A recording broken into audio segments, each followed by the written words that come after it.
पुराण के अनुसार महादेव ने जब क्रोधित होकर अपने त्रिनेत्र से कामदेव को भस्मीभूत कर दिया था, तब उनकी राख कैलाश पर ही रह गई थी।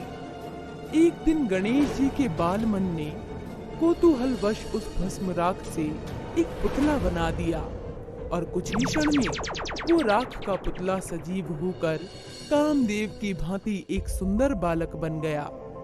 गणेश जी ने उस बालक को देखकर अपना बाल सखा मानकर उसे गले लगा लिया।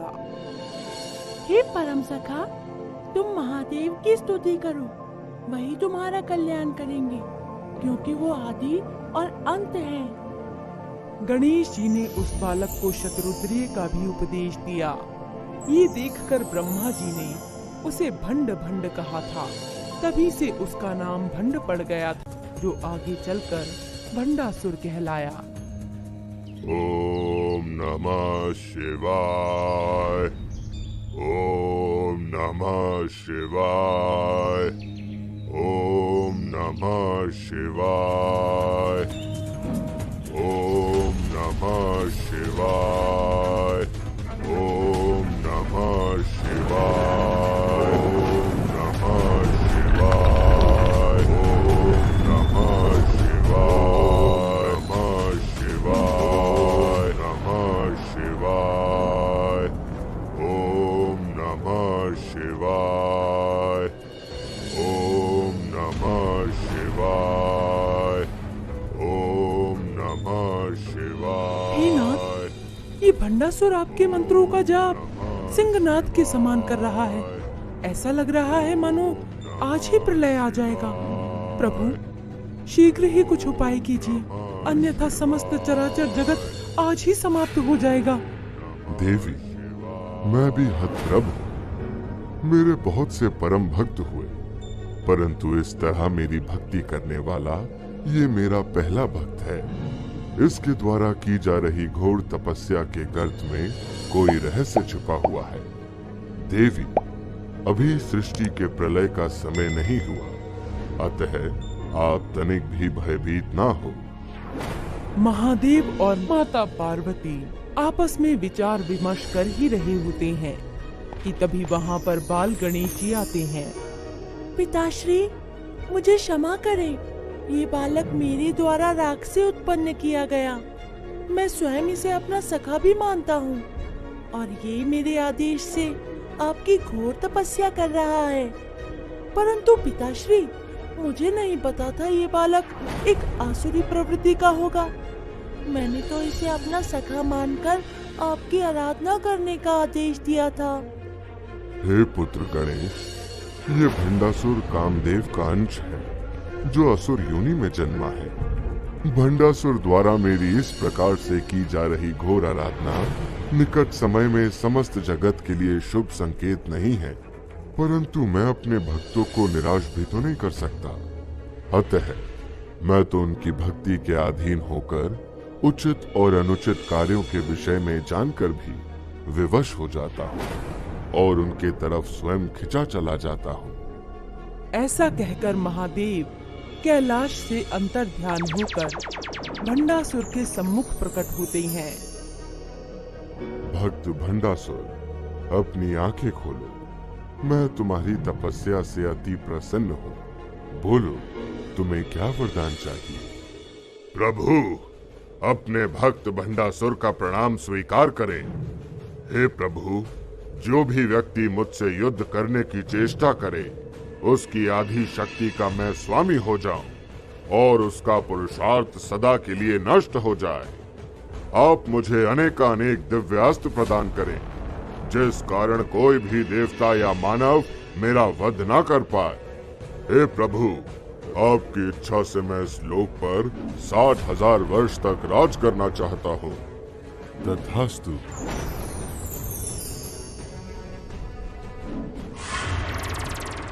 काल ही दैत्य गुरु शुक्राचार्य भंडासुर के सम्मुख उपस्थित हो गए और शोणितपुर को पुनः काया कल्पित कर एक भव्य नगर का निर्माण करवा दिया, जहाँ पर दैत्य गुरु शुक्राचार्य द्वारा बड़ी ही विधि विधान से भंडासुर का राज्याभिषेक किया गया। समस्त असुर कुल अपने मन में देवताओं के प्रति शत्रुता का विषपान कई युगों से कर रहे थे। अतः वो उचित समय आ गया था जब एक महान असुर अपनी आसुरी शक्तियों की सहायता से देवताओं से अपने अपमान का प्रतिशोध ले सके। लोभासुर, मायासुर, कामासुर, जहाँ कहीं भी हो तत्काल ही शोणितपुर में उपस्थित हो। ये भंडासुर का आदेश नहीं, अपितु महादेव का आदेश है। शीघ्र ही मेरे सम्मुख प्रस्तुत हो। हे असुरों, तुम तीनों अपनी अलौकिक शक्तियाँ मुझे सौंप दो, जिसकी सहायता से मेरे असुर मन में तुम तीनों के गुण और शक्तियाँ मुझ में समाविष्ट हो जाएं।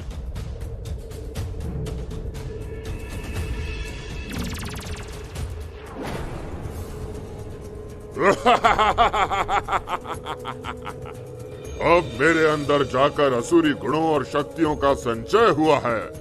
लोभ, माया और काम वासना मुझे पूर्ण असुर होने का अनुभव देगी।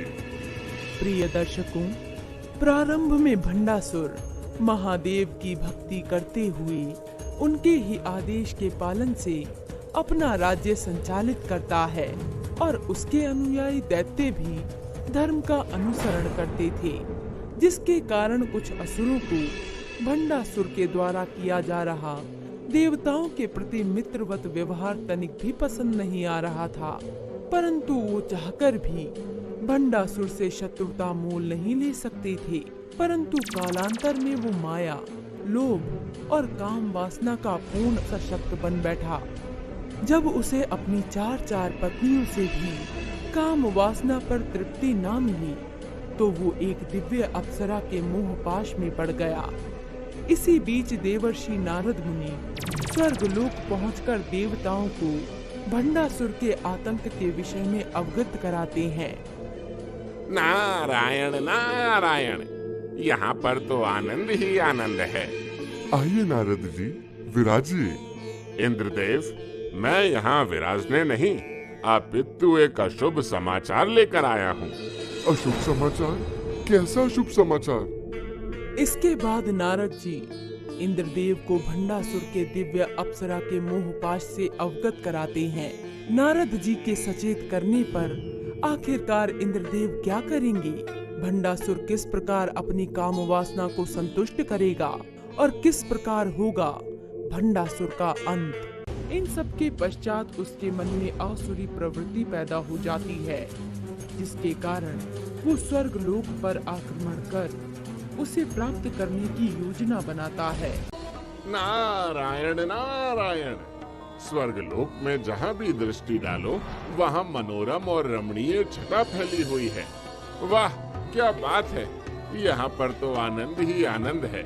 साथ में आप सभी देवगण संगीत, नृत्य और सुरापान के आमोद प्रमोद में लिप्त हैं। क्या आप सभी को कोई भी पूर्वाभास है कि नहीं? निकट भविष्य में क्या भयंकर विकट स्थिति उत्पन्न होने वाली है? या कभी आप लोग अपने इस क्षणिक आमोद प्रमोद को छोड़कर अपने भविष्य को सुनहरा बनाने का प्रयत्न भी करेंगे? हे देवऋषि, कौन सी भयंकर विकट स्थिति आन पड़ी है? कृपा करके शीघ्र बताइए। देवराज, आन पड़ी नहीं है, निकट समय में विकट स्थिति आने वाली है, जिसका आप में से किसी को कोई आभास नहीं है। क्या शिव भक्त भंडासुर को आप सब भूल गए? भंडासुर का आतंक अब शीघ्र ही शुरू होने वाला है, जिसके आतंक के तपिश से तीनों लोकों में रक्त की धारा बहने लगेगी। दिग्दिगंत तक हाहाकार मचा रहेगा। समस्त सृष्टि त्राहिमाम त्राहिमाम करने लगेगी। ब्रह्मांड का अस्तित्व ही खतरे में पड़ जाएगा। हे देवऋषि, तो ब्रह्मदेव इसका कोई न कोई उपाय अवश्य जानते होंगे। नारायण नारायण, हे देवराज, काल के गर्त में क्या रहस्य छिपा है किसे पता है? वो तो स्वयं काल जाने। परंतु भंडासुर को ये वरदान अवश्य प्राप्त है कि उसे कोई भी देवता या मानव मार नहीं सकता है। कदाचित आप सभी को अविलंब परम शक्ति माँ पराम्बा ललिता देवी की आराधना शुरू करनी चाहिए। वही एकमात्र हैं जो आप सबका और इस चराचर जगत का कल्याण कर सकने में सक्षम हैं। नारद जी नारायण नारायण श्री हरि का नाम जपते हुए स्वर्ग लोक से अदृश्य हो गए। देवताओं ने शीघ्र ही देवर्षि नारद मुनि के आदेश का पालन किया और माता शक्ति स्वरूपा पराम्बा ललिता देवी की आराधना शुरू कर दी। प्रिय दर्शकों, इधर जब दैत्य गुरु शुक्राचार्य को ज्ञात होता है कि देवताओं द्वारा पराम्बा ललिता देवी की आराधना केवल भंडासुर के अंत के लिए की जा रही है, तो वो अविलंब ही शोणितपुर नगर पहुंच गए। भंडासुर, तुम असुर समाज के लिए कलंक हो। मेरे लाख मना करने पर भी तुमने देवताओं के साथ अब तक मित्रवत व्यवहार किया। कदाचित क्या तुम्हें विश्वासघाती देवताओं के कुकृत्य के विषय में पता है कि नहीं? भला तुम्हें क्या पता होगा? तुम तो सुरा सुंदरी के मोह पाश के बंधन में बंधे हुए हो। शीघ्र ही सचेत हो जाओ, अन्यथा यह शोणितपुर मिट्टी का ढेर बन जाएगा। हे दैत्य गुरु, ऐसी कौन सी विद्वान पड़ी है जो आपके मन को चिंतित किए जा रही है?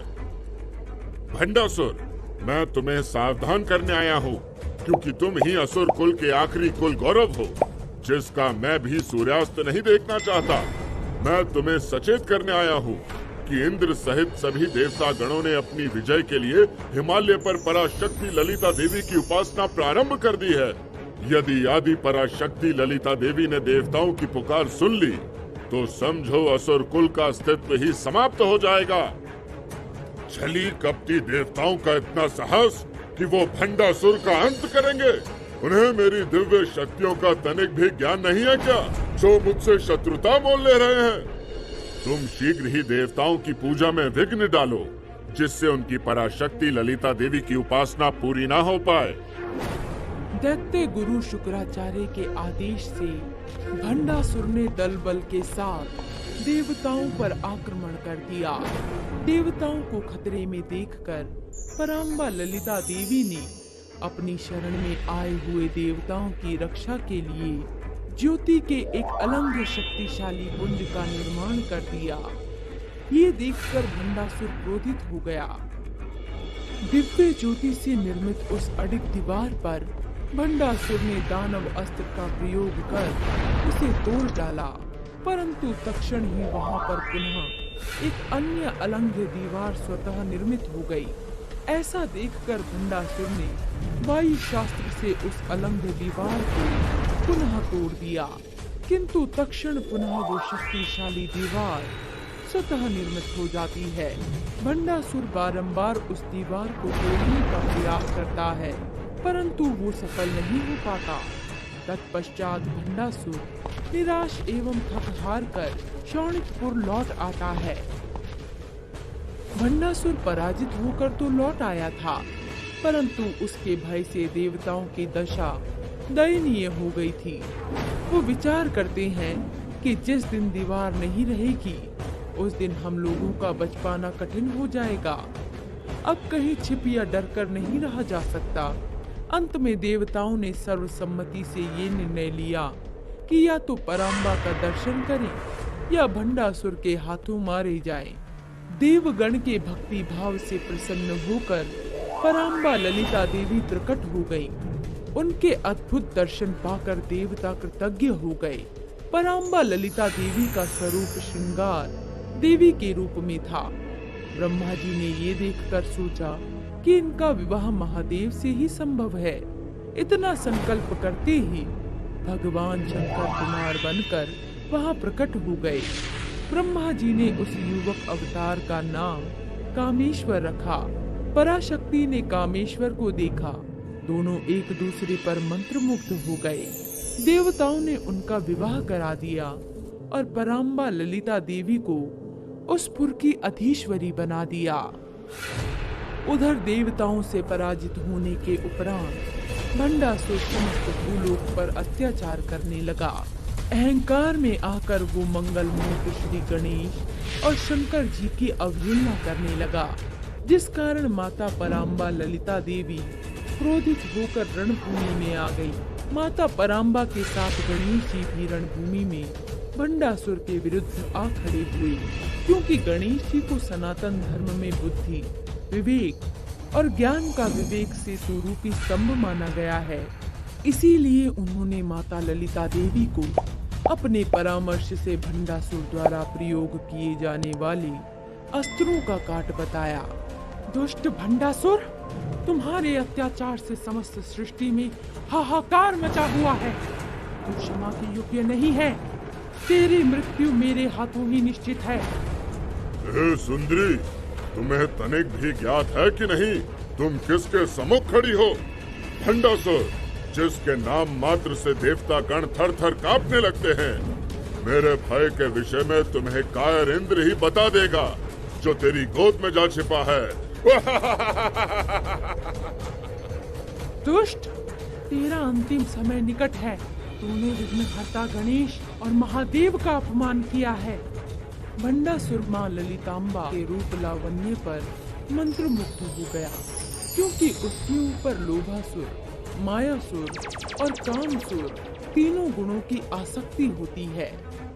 हे सुंदरी, तुम्हारा स्थान मेरे शनितपुर के रनिवास में है। व्यर्थ में क्यों रणचंडी बनी हुई हो?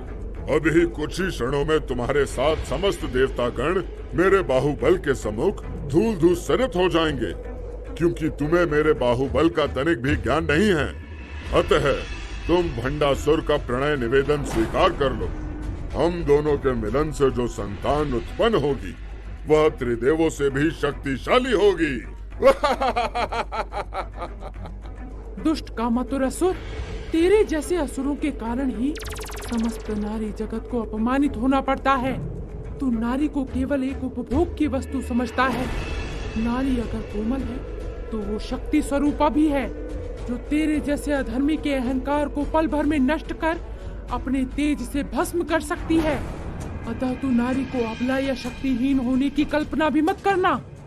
इतना कहते ही माता ललितांबा और भंडासुर के मध्य महाप्रलयंकारी युद्ध होने लगा। युद्ध में भंडासुर ने पाषंड अस्त्र का प्रयोग किया।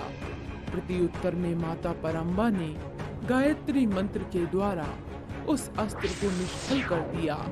तभी भंडासुर ने स्मृति नाश अस्त्र का प्रयोग किया।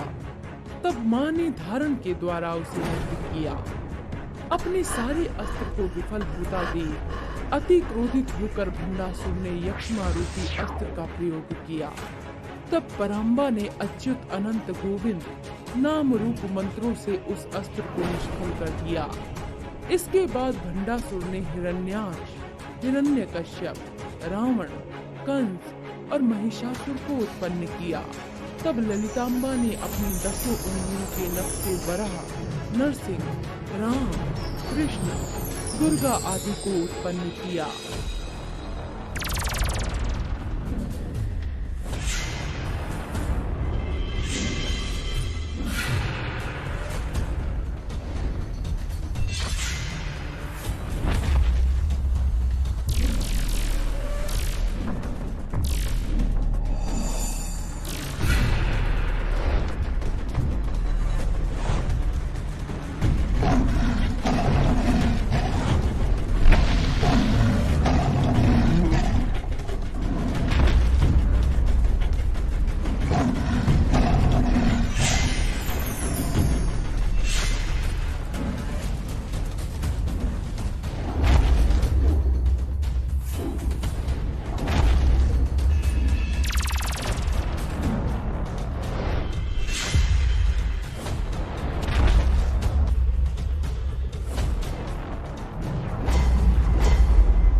युद्ध के अंतिम भाग में पराम्बा ने कामेश्वर अस्त्र का अनुसंधान कर भंडासुर के आतंक का अंत कर दिया, जिस कारण समस्त सृष्टि में माता पराम्बा की जय जयकार होने लगी।